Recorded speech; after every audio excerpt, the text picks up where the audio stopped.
The Galactic Council had made their decision. Earth would not be invited. Not now, not ever.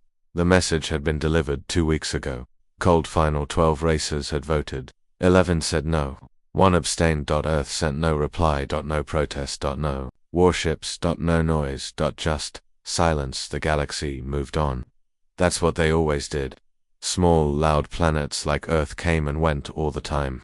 Ambitious, emotional, and proud. They either joined and obeyed or they vanished in dust. Everyone expected Earth to do the second. The silence stretched into days, then weeks, and still no word from humans. Some saw it as weakness, others called it peace. The Valari High Speaker smiled on the Senate floor. Perhaps they finally learned their place. But the truth was different. Far beyond Earth, near the black edges of Sol's system, something shifted.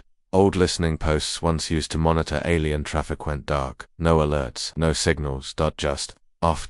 At first, no one noticed. Then small patrols began disappearing. 2 Polari scout drones, 1 Threx recon team, a Valari listening station. Each sent the same final log. Unusual energy surge detected. Investigating, then silence. Again. On day 16, after Earth's rejection, Ambassador Threxus stood aboard the orbital station Ardent Flame. His people had always looked down on humans. Too emotional, too raw. But now, something felt wrong. He turned to his aide. Send a ship to scan the Sol border.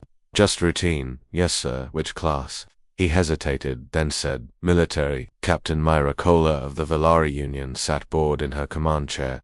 Her ship, Valkyrie Echo, had been ordered to the edge of human space. She wasn't worried. Humans were loud and dramatic. But if they hadn't responded in 2 weeks, they probably wouldn't. Still, protocol was protocol. She leaned back, scanning the black space outside. Anything. Her sensor officer frowned. Nothing but old wreckage and ice. Myra sighed. A full scan anyway. I want this mission done. Deep beneath Earth's surface. They weren't silent, they were preparing. The Unified Earth Command operated in a massive underground facility, hundreds of kilometers wide. The air was full of machine noise, sparks, code, pressure. Admiral Reza Malik stood on the control deck. Status on the last battle group, a young officer replied. Docking complete. Final AI integration underway. Reza nodded. He looked tired, but his voice was calm. Then we begin tonight. A red light blinked behind him, quiet, steady, out in space. The Valkyrico's sensors blinked once. Then again the officer leaned closer. Captain, what is it? There's a gravitational spike. Large, multiple sources. Myra stood up. Where Sol system? Outer orbit. He turned pale. They're coming. Day 17 to 32, Galactic Standard Time. The first warship appeared, then 5 more, then hundreds, every second. More warped in from secret bases, from cloaked carriers, from asteroid fields that had been decoys all along. 12,000 warships, all human. No signal, no threat, just presence. They moved in formation, clean, quiet. A single massive formation in Earth's orbit. Ships larger than anything the Council thought humans could build. Some were 3 kilometers long, some shimmered with stealth coatings. Some had alien weapons welded onto their hulls. Scrap tech returned in ways never expected. The Earth fleet had arrived, and it wasn't here to talk. From the command ship Vanguard Prime, Admiral Malik gave the final order. Send the signal. The transmission echoed across the stars. Short, sharp message to all Council racers. We heard your silence. Now you'll hear ours. On board the Valkyrico, Mira stared at her screen. She could barely speak. 12,000. Her sensor officer nodded, eyes wide. We need to leave. She didn't argue. She turned her ship around.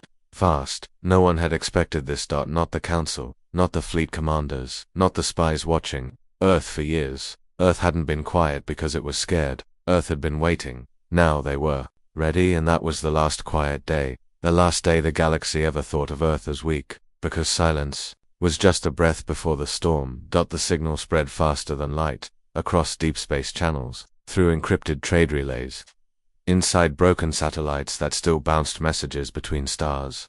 Only one thing repeated. 12,000, and counting. No name, no threat, just those words. Council military networks locked down, civilian channels buzzed, pirate outposts went dark. Everyone heard it. No one understood it, until they saw the images from faraway colonies. Telescopes caught them. Rows and rows of black warships floating above Earth like a silent wall. Some were shaped like knives, Some looked like floating fortresses, others had no known class, designed in secret, never shown, never tested in battle. And all of them were moving, not toward the galaxy, but toward order, in the central capital of the Valari Union. High Speaker. Varek watched the footage. He didn't speak. Not yet. His advisors shouted. They must be bluffing. Even Earth can't build that many ships. It's recycled scrap just for show. But then a voice from the back of the chamber said, "No, that's not for show. That's for war." Ambassador Threxus returned to the council chambers. On Zerith Prime with a report in hand, Earth has been hiding production across its colonies, not 10 yards under the surface, but miles. He opened the files: auto-forges, shipyards hidden inside dead moons, cloaked transports, old mining drones reprogrammed for construction. Another delegate whispered, "How long have they been building?" Threxus looked at him and said just one word: decades. Meanwhile, on Earth's moon, Admiral Malik stood before the Earth Defense Coalition. His voice was low, calm. "Phase 1 is complete," a general spoke. "Phase 2. Malik nodded. "We hold orbit. No strikes, no threats." He looked toward the stars. "We let them fear what we've become." On board one of the Council's outer patrol ships, Captain Jor-El stared at his sensors. His crew was silent. The readings were clear. Earth's fleet wasn't just big. It was coordinated. 12,000 ships. In perfect grid formation. All powered. All silent. Then the signal came again. 12,000 and counting. His communications officer blinked. "It came from our own system." Jor-El froze. "What?" The signal wasn't just from Earth. It had spread. On a mining colony in Threx space, workers found a data cache buried under old scrap. The message autoplayed. "You gave us junk. We turned it into judgment." They didn't understand, but they passed it along, and the legend grew in the black markets of the Outer Rim. Smugglers started selling Earth warnings, metal tags, painted helmets, bootleg footage of Juggernaut-class ships with red skulls on their hulls. They called it the Silence Fleet, and everyone wanted to stay far, far away from it. Back in Earth's command center, Lynn watched a screen, showing dozens of alien systems, each one lit with panic. Fleet movement. Refugee ships. Council signals, begging for updated protocols. Harlan leaned in. "They don't know what we'll do next." Lynn didn't blink. "They're afraid we'll do nothing, and that's worse." In the darkness of the Sol system, Earth's fleet remained silent. No demands, no warnings, just those 12,000 warships, floating like sentinels. One moved a massive black dreadnought. It powered its engines for 10 seconds, just enough for every sensor in nearby systems to pick it up. And then it stopped, like a lion showing its teeth, then going still again. The Valari Senate held an emergency vote. Half wanted to talk. The other half wanted to strike. No one could agree, so they did what weak empires always do when power changes hands. They waited. And Earth was no longer waiting. Earth was watching. The galaxy had gone quiet. Too quiet. Trade lanes slowed. Patrols stayed in safe space. And every major species now monitored Earth's orbit, where 12,000 warships floated like ghosts with guns. For nearly a month, there was no signal, no shot, no message. Earth waited. And the galaxy watched. But one mistake was all it took to change everything. In the outer rim of Council space, near the old mining moon Vihasi, a small Earth supply ship exited warp. It was unarmed. Civilian on board were only for humans cargo, crew delivering atmospheric processors to a neutral colony. What they didn't know was that a Valari strike group was testing new weapons. Nearby unauthorized. Captain Thoros of the VNS Reprisal spotted the Earthship entering range. He panicked. "It's a scout. Earth is probing our borders." His crew hesitated. "It's unarmed," his second-in-command said, but Thoros was already sweating. "This is our chance to send a message." Without orders, without warning, he fired. 2 ion torpedoes. Direct hit. The Earthship didn't survive. No distress signal, just wreckage, just silence. But not for long. Within 32 seconds, Earth knew. Within 3 minutes, 12 warships broke orbit from Sol and vanished into slipspace. They didn't send messages. They didn't threaten. They moved at the Valari base near Vihazir. Alarms screamed. 12 juggernauts arrived. Black holes. Silent engines ready. The first signal they sent was a scan. The second was a demand. "Surrender the captain, or we burn the system." Back on Zeruth Prime, the council met in panic. Admiral Dural shouted, "This is exactly what we feared. They're looking for a reason to attack." Ambassador Threxus leaned forward. "No, one of ours gave them that reason." The Julian ambassador agreed. "This isn't an invasion, this is a response." On the bridge of Juggernaut 0312, Commander. Lynn stood face to face with the Valari fleet. Her voice was calm. You have 10 minutes. The Valari captain called her bluff. You won't risk war over one supply ship. She didn't answer, she simply gave a nod. All 12 Juggernauts powered weapons. And then, a silence, thicker than death. On Vihalzir, the Valari finally responded. We surrender, Captain Thuros. Please, hold your fire. Thuros was taken. Bound. He didn't speak. He knew he had doomed his career, and almost lit the match that would burn everything. The Juggernauts turned without firing a shot. But the message was clear. Earth wasn't bluffing. News spread fast. Even though only one Earthship was lost, the response shook the galaxy harder than any battle. 12 warships. Immediate jump. Total readiness. One life lost. One system surrounded. No delay. No talk. Just justice. In council space. New laws were rushed through. No military near Earth's border. No unauthorized fleet movements. And, silently, an unspoken agreement formed. Don't touch the humans back on Earth. Admiral Malik read the report. Casualties? Lynn answered 4. One civilian cargo crew. He stood in silence for a long time, then spoke. Prepare the second wave. Lynn's eyes widened. Are we escalating? No, Malik said. We're reminding them. If 12 ships can stop a fleet, imagine what 12,000 can do. And so the spark died before it became fire. But the smell of smoke stayed in every corner of the galaxy. 12,000 warships still floated in Earth's orbit, but now they weren't just symbols of power. They were rules made of steel. And Earth had started drawing lines. Lines no one was allowed to cross. Not anymore. The first line was space. A wide perimeter was marked around Sol. Any ship crossing it without permission would be targeted. Earth didn't call it a border, they called it a warning. You had your chance to include us. Now you'll stay where you belong. The second line was justice. Captain Thuros de Valari, who destroyed the Earth cargo ship, stood trial, not in council court, but in an Earth military tribunal, inside a sealed warship. No cameras, no broadcasts, only one sentence. Guilty. He was handed to the humans by the council. And no one argued, not even the Valari, because everyone knew Earth didn't ask for permission anymore. The third line was memory. In dozens of systems, Earth began building small outposts, quiet, unarmed, but very visible. They called them beacons of silence. Each one had a single glowing phrase on its side. We were quiet. You made us loud. The council tried to respond. They sent envoys, offered trade, even offered Earth a seat finally at the council table, but Earth never replied. Instead, they transmitted one image across the stars, a map of all council systems, and around each, a faint red circle. Not threats, not attacks, just lines. You stay in yours, we'll stay in ours. Cross it, and we end you. On the planet Avenia, home to one of the oldest council academies, a professor gave a lecture when a quiet power rises. Don't ask why it's angry. Ask how long you ignored it. Admiral Malik sat in the command center of Vanguard Prime. Lynn joined him, carrying new reports. 3 more systems have declared neutrality, she said. Leaving the council? No, she said. They just don't trust it anymore. Malik didn't smile, but his voice was steady. They're beginning to understand.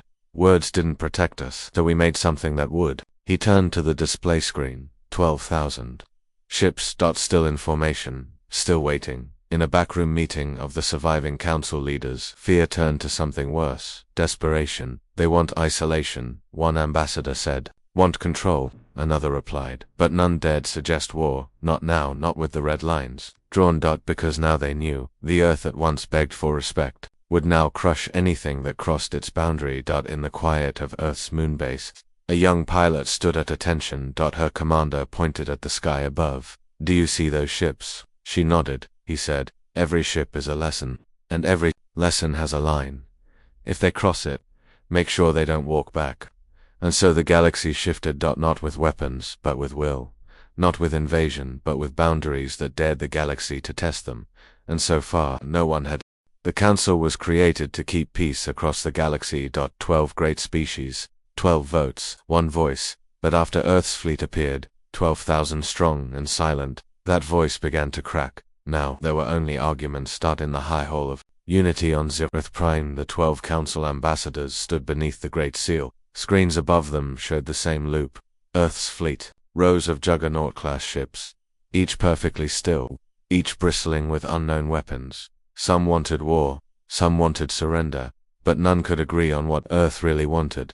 Valeris Admiral Dural slammed his hand on the table. They've built the largest military force in modern history in secret and they offer no explanation. Ambassador Threxus from the Threx Alliance replied calmly. Maybe they don't want to talk. Then we strike now, Dural said, before they strike first. The Julian ambassador hissed. You're forgetting something, what? They don't need to fire first. They just need to exist. Far across the galaxy, smaller council member worlds began to panic. Colonies started evacuating. Trade ships rerouted. Private corporations pulled funding from human research projects. Even neutral races who once traded freely with Earth now shut their ports. Fear spread faster than light, but others saw something different. On the border world of Veris, Governor Molly, a half-human diplomat, broadcast a public message. You ignored them when they asked to join. You mocked them when they advanced. And now that they've shown you their strength, you call it a threat. Her message was banned in less than an hour, but by then, millions had seen it, on Earth's command deck. Admiral Malik watched all this unfold. Lynn stood beside him, reading incoming council traffic. Some of them are ready to break ranks, she said. Expected, Malik answered, and some want to talk now. He smiled. That's new. But Earth didn't reply. The Silence Fleet still floated in orbit, motionless, no signals. No movements, a wall of war, waiting, watching, daring anyone to blink first. Inside the Council's intelligence center, a Valari strategist showed a new map. It wasn't territory or fleet routes, it was fear. Dozens of systems were marked red, where fear of Earth was highest, where systems had lost faith in Council protection. Earth is changing more than strategy, she warned. They're changing belief. Meanwhile, the Council tried to send diplomats. 5 ships. Unarmed, waving peace codes, that they reached the edge of Sol and stopped, because no one dared move forward. A single human destroyer floated there, no weapons fired, but every scanner on those ships showed the same reading, target lock, all 5 ships. Simultaneously, the diplomats turned back. Across the stars, pirate lords, warlords, and neutral kingdoms watched carefully. Some feared, some cheered, others wanted in. At an independent meeting of Outer Rim Worlds, a question was asked, what does Earth want? The answer came from a scarred mercenary who once served as a human advisor. He said, they want you to remember what silence feels like, and they want you to know it won't last forever. Back at Earth HQ, Admiral Malik looked at a live feed of Juggernaut 9007, a massive angular ship with twin fusion lancers and reflective armor. Lynn stepped up beside him. Council's message again. They want us to attend peace talks. He didn't look away. Are they asking? No, she said. They're begging. But Earth didn't send anyone, no ambassador, no response. Only the same broadcast. Every 13 hours across every system. 12,000 and counting. The Council was falling apart, and Earth never fired a single shot. Long before the Council had rejected Earth. Long before Earth built 12,000 warships, there had been a warning, but no one listened now.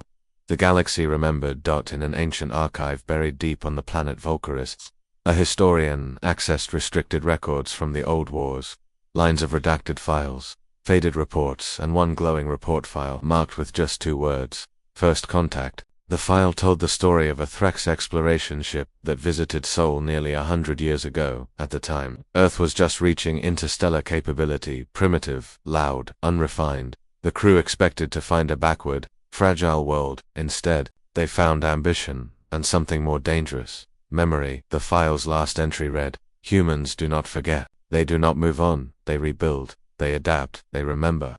That report was ignored, buried, because back then, Earth wasn't a threat. They were small, they were poor, and they were alone. The Council never imagined what Earth would become if left in silence, but Earth hadn't stayed alone. They built in the shadows. And worse. They learned.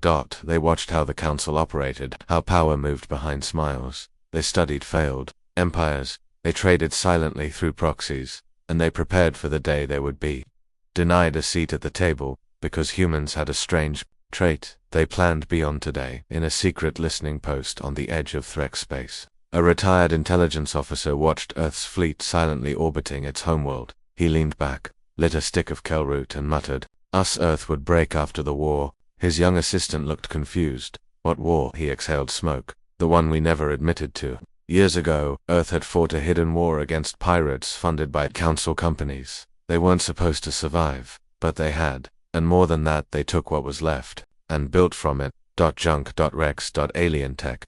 All of it became blueprints for a future no one was ready for. Onboard Juggernaut 0001. Admiral Malik walked the command bridge. Lin followed beside him, holding a report. 5 more colonies just surrendered. Without contact, she said. He nodded. Fear spreads fast. Should we reply? He stopped. No, not yet. Let the Council dig through their past. Let them remember why they feared us. In the Council War archive, a young researcher found a hidden note buried in an old Valari intelligence file, written by a human general. Years ago it said, "The next time we come, we won't ask. We won't knock, we'll simply arrive." He read it 3 times, then whispered, "They meant it." All over the galaxy, the past came alive. Dead reports, forgotten warnings, blocked transmissions, each one carried the same pattern. Earth never attacked first, but they always ended it in a deep space bar on Kithris 9. An old mercenary drank alone. He had once fought humans, barely survived. When asked what they were like, he said quietly, "They don't build ships like us, they build lessons." In Earth's shipyard, Juggernaut 12000 was being painted. A child walked with her mother past the bay, staring at the massive machine. She asked, "Why are they so big?" The mother smiled. "So no one ever forgets us again." Across the stars, memories became fear. And fear turned into something worse, respect. The galaxy had reached its limit. Trade routes were frozen. Allies questioned each other. The Council no longer led the stars, they only reacted, and above Earth, 12,000 warships still hovered in silence, waiting, watching, that the red lines drawn by humanity hadn't been crossed. But the pressure was unbearable, and someone finally cracked. The Julian Dominion, one of the 12 founding members of the Council, requested a private channel, a direct link. No middlemen, no diplomats, just a signal straight to Earth. Inside the command chamber of Vanguard Prime. Admiral Malik watched the request come in. Lin stood beside him, tense. He nodded once. Accept it. A blue hologram flickered into life. It was Prime Chancellor Herrick of the Julian, his voice low, his expression worn. "You win." Malik didn't speak. He didn't need to. The Chancellor continued. "We were wrong. You asked to join us, and we said no. You stayed quiet, and we ignored it. Then you built the most powerful fleet in known space, and never fired a shot." He paused. "We want peace. Real peace. Not council titles. Not political seats. Just peace." Malik leaned forward. Calm as stone. "Then prove it." What followed was the most unexpected move in council history. Within 3 galactic days, the Julian Dominion exited the Galactic Council. They shut down their border stations, they opened their gates to Earth traders, and they invited an Earth fleet to dock in their capital system. Not to show force, but to show respect. On Zerith Prime, the Council went into meltdown. They're traitors. They're desperate. They're opening the door to war. But no one moved against the JUL Landot because no one wanted Earth to finish what it had started. In the markets of Daenerys 3, people lined up to buy human tech. For the first time, in a generation, Earth wasn't a myth anymore. They were real, and they were everywhere. The silence that once made the galaxy uneasy now began to settle minds. Earth hadn't destroyed anyone, hadn't invaded, hadn't forced anything. They simply waited until someone saw them clearly.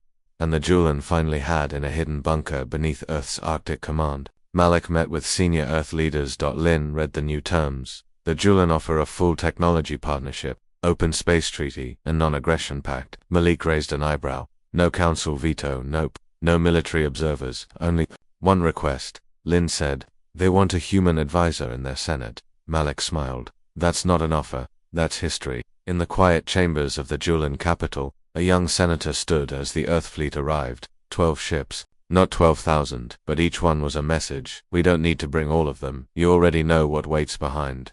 The final offer had been made, and Earth accepted, but not with words, not with parades, just with ships, with silence, and the power. Behind it, the Julian were the first, but they weren't the last. When their alliance with Earth became public, everything changed. Systems that once feared Earth's silence, now wanted to be a part of it.